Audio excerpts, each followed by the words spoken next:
हरिओम दर्शकों, आप सभी का इस चैनल पर हार्दिक स्वागत करते हैं। दर्शकों, हार्दिक अभिनंदन करते हैं। आज जानेंगे ब्रह्मांड की अदृश्य शक्तियाँ, उनका प्रभाव व उपचार।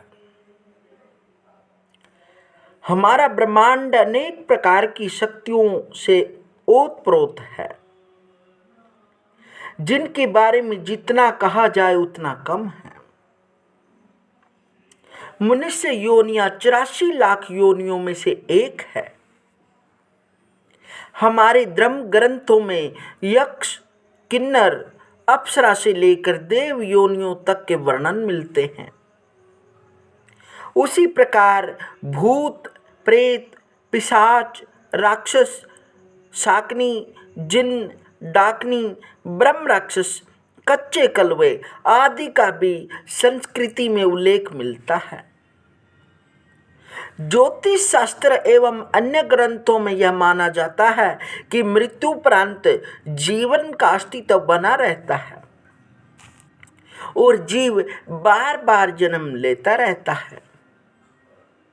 मृत्यु और पुनः जन्म के अंतराल में कुछ विशेषताएं भटकती रहती हैं। कुछ जीवात्माएं इस संसार में, इस मृत्यु लोक में भटकती रहती हैं और तरह तरह के कारनामे करती रहती है। शास्त्रीय मत है कि मृत्यु शरीर की होती है, आत्मा की नहीं। आत्मा अजर अमर है, जो कि मृत शरीर के रूप में अपना चोला बदलती रहती है। अर्थात आत्मा द्वारा शरीर रूपी पुराना चोला बदलने की प्रक्रिया को ही मृत्यु कहते हैं। ज्योतिषों, झाड़ फूंक करने वाले तांत्रिक और ओझा तथा रहस्य विद्याओं से जुड़े लोगों के सामने प्राय इसी से संबंधित प्रश्न रखे जाते हैं कि किसी ने मुझ पर कुछ करा दिया है, या मुझ पर कोई छाया आती है, या जादू करा दिया है, या मेरे ऊपर कुछ टोना टोटका बंधन करवा दिया गया है। ज्योतिष में ऐसी समस्याओं, आकांक्षाओं, भय या पूर्वग्रहों पर महर्षियों ने आरंभ में विचार कर लिया था और कई योगों का सृजन किया, जिसके कारण ऐसी स्थिति उत्पन्न होती है। ज्योतिष शास्त्र में इसे अभिचार क्रिया का नाम दिया जाता है। जबकि किसी शत्रु द्वारा मारण या अशुभ करने के लिए कोई मंत्र अनुष्ठान किया जाए, ज्योतिष में चर, स्थिर और द्विष भाव लगन के लिए अलग अलग योग कहे जाते हैं। चर लगन हो और एकादश भाव में मंगल स्थित हो, स्थिर लगन हो और नवम भाव में मंगल हो, द्विष स्वभाव लगन हो और सप्तम भाव में मंगल हो।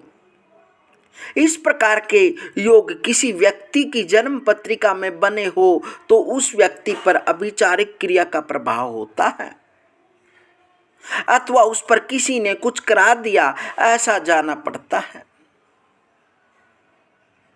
चर लगन के लिए एकादश, स्थिर लगन के लिए नवम और द्विस्वभाव के लिए सप्तम बाधक भाव माने जाते हैं। इन भावों में स्थित ग्रह अथवा इन भावों के स्वामी ग्रह बाधक होते हैं, जिनके कारण जातक के कार्यों में अड़चने, बाधाएं, तनाव व रुकावट या अशुभ फलों का सामना करना पड़ता है।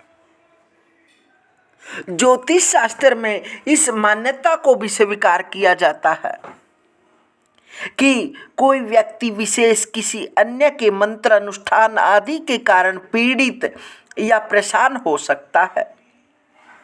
कई बार तो इनका प्रभाव अत्यधिक प्रबल, वेगकारी एवं प्राणघातक भी हो जाता है।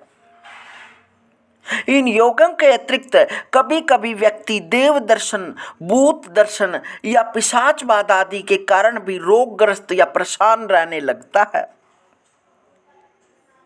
जैसे बृहस्पति लगन चतुर्थ या दसम भाव में हो, केंद्र में हो, तो देव दर्शन से रोग हो जाता है।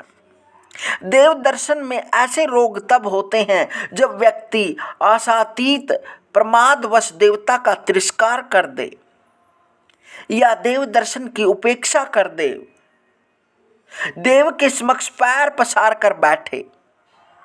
देव दर्शन समय काम वासना का भाव मन में लाए तो देव दर्शन दूषित हो जाता है। यदि शुक्र ग्रह चर लगन में हो, शनि सप्तम में हो और चंद्रमा पाप दृष्टि हो तो भूत प्रेत या पिशाच के दर्शन हो जाते हैं और व्यक्ति मानसिक रोग या भय से ग्रसित हो जाता है। कई बार स्त्रियों में देवी आ जाती है या किसी व्यक्ति में हनुमान आ जाते हैं तो आंखों में विशेष चमक उत्पन्न हो जाती है। स्त्री है तो पुरुष की आवाज में बोलना या शरीर पर आत्मा के आधिपत्य के बाद अपना परिचय देना या नहीं देना, ये सब अभिचारक ही कहलाता है। इसी कर्म में जन्म कुंडली द्वारा भूत प्रेत बाधा का अध्ययन एक योग एक विचारणीय बिंदु है। प्रश्न ज्योतिष के कुछ ग्रंथों के अतिरिक्त अन्य जातक ग्रंथों में भूत प्रेत बाधा का स्पष्ट उल्लेख नहीं मिलता है। मनुस्मृति तथा पुराणों का कथन है कि दाह संस्कार तथा संपिंडीकरण संबंधी अंत्येष्टि क्रिया, कर्म तथा वाणिक श्राद्ध आदि विधान पूर्वक न किए जाने की स्थिति में भी मृत आत्मा पिशाच योनि में पहुंच जाती है। तब वह अपने परिजनों तथा निकट संबंधियों को पीड़ा पहुंचाने में तत्पर रहती है। हिंदू धर्म में कथन है कि मृत्यु के बाद आत्मा प्रेत शरीर में प्रवेश करने का प्रयत्न करती है। इसलिए हिंदू धर्म में पिंडदान एवं अग्नि संस्कार करने का प्रावधान है। यदि मृत्यु के बाद अंत्येष्टि, दशात क्रिया एवं श्राद्ध आदि कार्यों का लोप हो जाता है तो प्रेत पीड़ा उत्पन्न हो जाती है। प्रेत योनि में जाकर मनुष्य को असीम यातनाएं सहन करनी होती है तथा पितृ को दिया विर्भाग उसे नहीं मिलता तो उससे बाधित होकर प्रेत योनि भोग रही प्रेतात्मा के मुख से श्वास रूप में क्रोधजन्य अग्नि का निर्माण होता है। उससे कुल की हानि, संतति का अभाव, कुल का नाश तथा ईर्ष्या व शत्रुता उत्पन्न होती है। इस प्रकार प्रेतात्मा उन्हें तीव्र पीड़ा देती है। कई बार मृत्यु के समय उसकी अदम्य वासना अथवा इच्छा पूर्ण होने पर भी उसकी वह मानसिकता उसे प्रेत योनि में ले जाती है। भौतिक देह का मोह भंग करने के लिए भी मृत आत्मा का दाह संस्कार किया जाता है। किसी भी मृत शरीर को 3 पहर अर्थात 12 घंटे तक दक्षिण की दिशा में पैर करके रखने के बाद अंतिम संस्कार करना चाहिए, जिससे कि उसकी आत्मा शरीर से निकलकर सूक्ष्म शरीर में चली जाती है। शरीर में 9 वायु रूपी 5 मुख्य और 5 उप प्राण माने गए हैं। जब व्यक्ति की मृत्यु का समय निकट आता है तब ये प्राण एक एक कर बाहर निकलते हैं और सूक्ष्म शरीर की रचना करते हैं। जब सूक्ष्म शरीर की रचना हो जाती है तब आत्मा निकलकर सूक्ष्म शरीर में प्रवेश कर जाती है। पाप कर्मी व्यक्तियों एवं आकस्मिक मृत्यु के कारण मरने वालों में सूक्ष्म शरीर का निर्माण नहीं हो पाता। ऐसी स्थिति में आत्मा प्रेत योनि में भटकती रहती है। भारतीय दर्शन में गीता में ऐसे वाक्य भी हैं जो कि आत्मा की अमरता के बारे में प्रतिपादित है कि आत्मा अमर है, न इसे कोई जला सकता, न इसमें छेद कर सकता है, न कोई इसे नष्ट ही कर सकता है, न काट सकता, न मार सकता है, न ही भिगो सकता है, न इसका नाश हो सकता। यही समानता है। मृत्यु के उपरांत तुरंत बाद शरीर को जला दिया जाता है।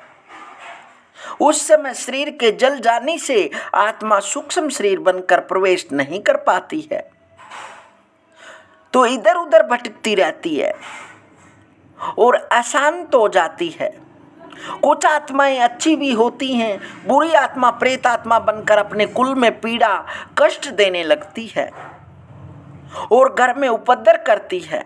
यही प्रेत श्राप, पितृ श्राप, सर्प श्राप कहलाता है। कभी कभी स्त्री पुरुष को सर्प दिखना, नाग नागिन को मारना, टुकड़े होते देखना, कुआं, नदी, तालाब, समुद्र का पानी देखना, पानी में गिरना, वृक्ष के फल देखना, विधवा स्त्री देखना आदि ये सब स्वप्न श्राप सूचक स्वप्न हो कहलाते हैं। जो आत्मा पुनर्जन्म नहीं लेती वह कब तक और किस प्रकार भटकती रहती है और क्यों, वह क्या करती है, आत्मा के इसी रूप और अवस्था को प्रेत आत्मा कहते हैं। आत्मा ही जब तक कि वह दूसरा शरीर धारण नहीं कर ले प्रेत कहते हैं। भूत व प्रेत सब एक ही बात होती है।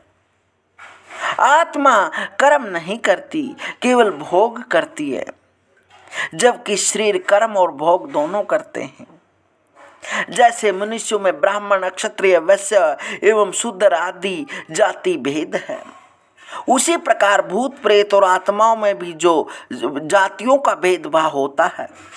इनमें भूत प्रेत, जिन, ब्रह्म, राक्षस, डाकनी तथा कच्चे कलबे आदि होते हैं। जिनकी दुर्घटना में मृत्यु हो जाती है वे भूत प्रेत बन जाते हैं। जिनका जीवन में किसी ने ज्यादा अपमान किया हो या धोखे से ठगा हो या हानि पहुंचाई हो, वे बदला लेने के लिए भूत योनि धारण करते हैं। आत्महत्या या जहर खाकर या देकर जिनकी मृत्यु हो जाती है वे भी भूत योनि में जन्म लेते हैं। जिनके संतान आदि न हो वे इस योनि में जन्म लेते हैं। जो बहुत अधिक कामी या पापी या क्रोधी और मूर्ख होते हैं वे इस योनि में जन्म लेते हैं। भूत प्रेतों में कुछ बड़े ही अच्छे स्वभाव के होते हैं तथा वे स्त्री व पुरुषों में मित्रता करना चाहते हैं और समय समय पर उनकी सहायता भी करते हैं। परंतु कुछ भूत प्रेत पिछले जन्म का बदला भी लेते हैं। अनेक भूत प्रेत ऐसे भी होते हैं जो जमीन मकान में गड़े हुए खजानों की जानकारी भी देते हैं। कुछ ब्रह्म राक्षस बहुत ही क्रोधी व हठी होते हैं, जिन्हें की हटाना बहुत ही मुश्किल काम होता है। जन्मांग चक्र में चंडाल योग, काल सर्प योग, सूर्य राहु से पीड़ित, पिशाच बाधा योग, प्रेत श्राप योग, सुत श्राप योग व अन्य अनेक प्रकार के योग होने से सिद्ध होता है कि व्यक्ति प्रेत छाया से ग्रस्त है। कुछ लोग प्लेन चैट चार्ट से आत्मा को बुलाकर सिद्ध कर देते हैं कि आत्मा है। अनेक तांत्रिकों का मानना है कि इन आत्माओं एवं प्रेत आत्माओं का असर चंद्रमा की कलाओं से संबंधित होता है। आत्माओं से ग्रस्त रोगी के जीवन में पूर्णिमा और अमावस्या के आसपास भूत प्रेत बाधा से ग्रस्त होने के अवसर अधिक आते हैं। भूतावेश में होने की कोई निश्चित तिथि या माह या भाव नहीं होता है। ज्योतिष शास्त्र में प्रोक्त दर्शाए कुछ योग होते हैं जो कि व्यक्ति के जीवन में भूत प्रेत की बातें स्पष्ट करते हैं। इस प्रकार से दर्शकों,